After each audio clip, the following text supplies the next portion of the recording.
First time naik motor di Sumatera Barat atau ke Sumatera. Kita ke Jawa sudah, Bali sudah, Sulawesi sudah. Ini pertama kali kita riding dari Jawa menuju ke Sumatera. Tepatnya nanti apalagi kita mau ke KM0 ya. Nah, bawa orang tercinta, ya kan? Sebagai juga mata ketiga dan keempat saya. Ya, bukan tukang bersih-bersih ya? Bukan tukang bersih-bersih. Pasti kalau naik motor itu pasti capek, lelah. Enaknya itu karena tempatnya baru, suasananya baru, daerahnya baru, terus pengalamannya baru. Dan itu pasti memori baru juga. Buat nanti diceritain ke teman, ke saudara, cucu, kayak gitu, cucu. Kalau dari aku sendiri ngerasain pakai motor Sumatera baru kali ini. Oh begini karakternya. Jalan juga ada bagus, ada yang enggak. Jadi ada yang naikkan langsung belok. Kayak gitu juga mesti hati-hati. Gitu. Terus jembatan tuh banyak yang istilahnya patah lah ya. Tak tak tak. Nah itu juga kita nggak boleh. Harus konsentrasi, emosi dijaga.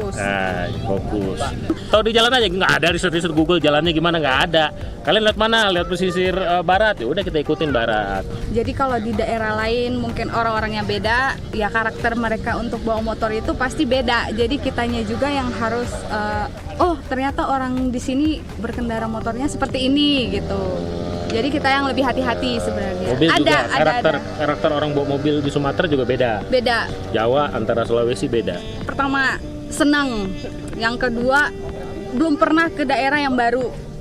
Ketiga karena apa ya? Pengen ada yang pengen diceritain aja sebenarnya, memori gitu dengan hobi yang kita suka gitu. Jadi apa yang kayak misalkan saya suka naik motor, jadi ke daerah yang belum pernah saya pergi, ayo naik motor. Nah itu kan satu kesatuan yang bikin kita itu jadi dapet gitu. Jadi kalau untuk mikir di jalan capek gitu, enggak sebenarnya jangan mikir naik motor udah capek duluan, pasti akan capek. Kita itu pasti mikirnya aku pengen ke tempat baru nih, daerah baru gitu. Apa sih, ada apa di sana kayak gitu. Dengan cara kita ya enjoy di jalan gitu, jangan mikirin capeknya. Kalau capek pasti capek, naik mobil pun capek, naik pesawat duduk pun capek. Jadi posisi jok itu harus disesuaikan dengan postur istri. Kamu mau superama, jadi tambah busanya sekian senti. Kalau saya nambah busa 7 senti. Biar apa? Jadi istri itu nggak duduk di belakang, nggak begini, tapi ngelihat di atas helm saya. Jadi dia nggak pegel ngeliatin depan. Kalau boncengan ngeliatnya begini itu lama pegel, sini pegel. Apalagi ya kalau pakai box belakang, posisi apa yang di belakang itu ada sandaran buat box, itu penting biar dia lebih rileks. Tapi pastikan boxnya yang belakang kuat menopang, itu aja sih. Terus gear-gearnya juga harus dipersiapkan para suami untuk istri yang bagus. Dari helm, dari jaket, sepatu, ya outfitnya harus bagus juga.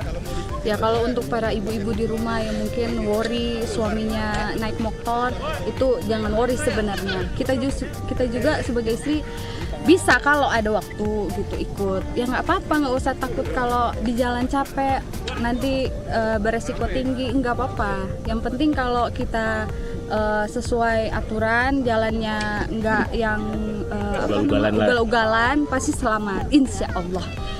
Kalau bagi yang couple atau yang punya pilihan resmi ya, ingin bergabung, pastikan ke grup yang cocok dengan diri Anda sendiri, cocok dengan motornya.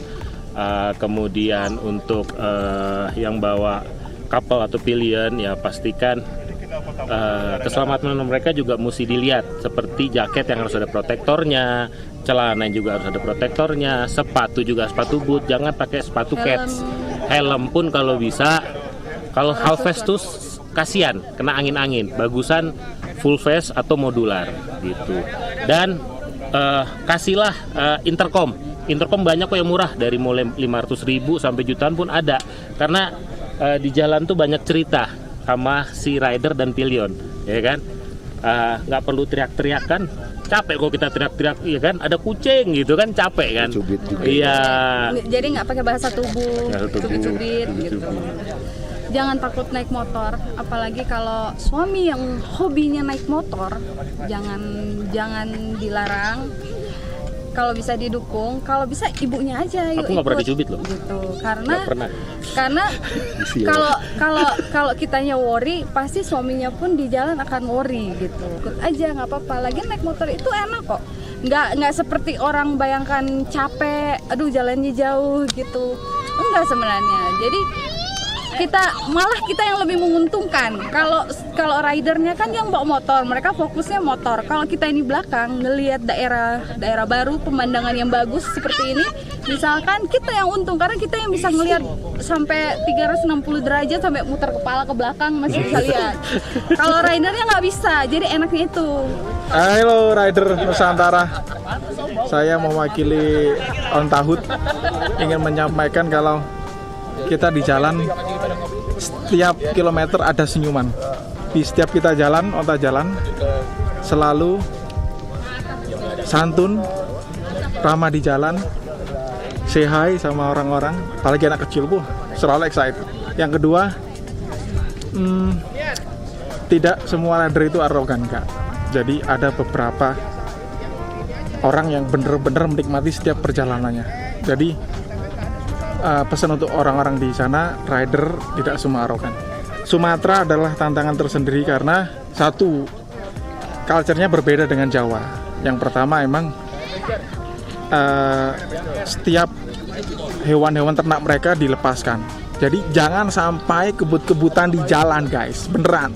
Jangan sampai, apalagi jalan sepi, lu meleng dikit, lihat ke kiri, laut. Oh, tiba-tiba guguk atau anjing lewat, lu buyar semua.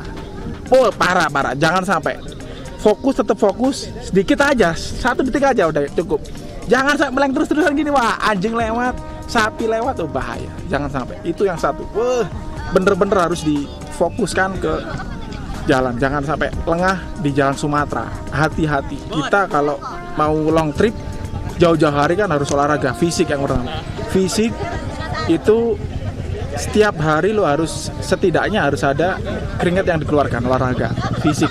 Gak mungkin kamu jalan long trip kalau nggak membersihkan fisik, nggak mungkin. Pasti fisik. Yang kedua ya mental. Yang ketiga baru semua perlengkapan yang harus lo bawa ketika lo riding apa aja. Ya lo anggap lo jalan sendirian, makanya lo nggak boleh menggantungkan orang. Aku nanti mungkin ada orang, nggak, jangan. Jadi prepare untuk riding seolah-olah lu riding sendiri di jalan. Jadi kita memang tidak boleh memaksakan, harus ada kapasitasnya. Diri kita harus tahu sendiri lah. Kapasitas lu sampai mana harus tahu. Dan lu harus bisa menilai setiap orang itu, oh ini cocok dengan kapasitas aku nih. Oke, aku riding sama dia. Jadi, jangan memaksakan lu harus sampai sana jam segini, jangan. Lihat kondisi lu, lihat performa lu, ngantuk ya santuy. Ngantuk, kalau ada tempat istirahat ya istirahat. Jangan lu geber terus untuk mencapai target itu sesuai, jangan. Jadi sesuaikan dengan keterbatasan kalian. Jangan melebihi batas diri kalian. Momen ini adalah momen dimana kita bisa melihat keterbatasan kita sampai mana, batas kita sampai mana gitu. Lu kalau ngaku rider, lu harus ikut sama-sama kita. On Tahut, gaskan. Seru banget. Oke, seru banget walaupun ini kita kali kedua ya kesini. Tahun lalu kita udah kesini Om. Tahun lalu hanya 2 motor sama Dr. Evo. Kali ini kita rame-rame sama On Tahut. Ini perjalanan kita yang kedua, touring untuk di Sumatera Barat. Tapi besok kita akan lanjut ke kilometer 0. Kita akan gas dari Padang sampai kilometer 0. Ya pastinya juga oke karena kita udah rame-rame sama teman-teman. Nggak hanya berdua. Kalau kemarin kan lagi ada pameran di Hotel Padang. Terus lanjut kita jalan-jalan hanya 2 motor. Kalau sekarang udah pasti lebih enak lah. Yang paling berkesan gimana? Yang paling berkesan jatuh. Jadi tadi kita jatuh, ceritanya kita ketinggalan dari Situjur. Terus kita lihat Google Map 1 jam 30 menit. Kita terus tembus jalan. Begitu di tengah jalan yang dikelok-kelok ke atas, lawangnya lawang puncak. Kita ke sana. Om Bayu turun, kita naik tikungan. Motor tiba-tiba mati. Kita nggak nyampe, gubrak lah kita. Antara nggak nyampe atau kita kaget ya. Iya, loh, ada di atas semua. Kalau kita orang-orang turun, kita naik. Ya udah, wassalam Om, jatuh kita Om. Motor baru loh Om. Patah ku step saya Om. Kalau senang nggak ada yang capek gitu. Karena memang suasananya di On Tahut semuanya kekeluargaan bagus, saling tolong menolong gitu ya. Itu jadi membuat apa yang jadi tantangan semuanya bisa kita lalui dengan enak. Hari ini panas, capek, hujan juga. Terus pasti sih puas. Semuanya dapat, gunung, laut, semuanya. Keren. Harusnya sih emang kalau bisa lebih deket, tadinya buat simpen tenaga besok.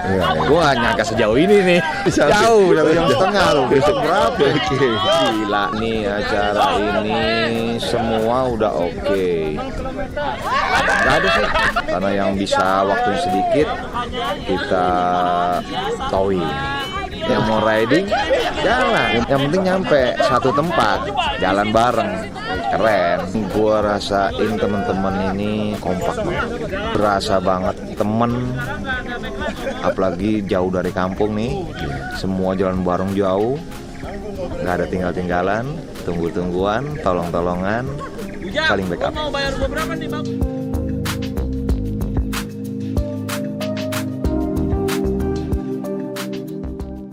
Yang gue mau kata-katain siapa ya?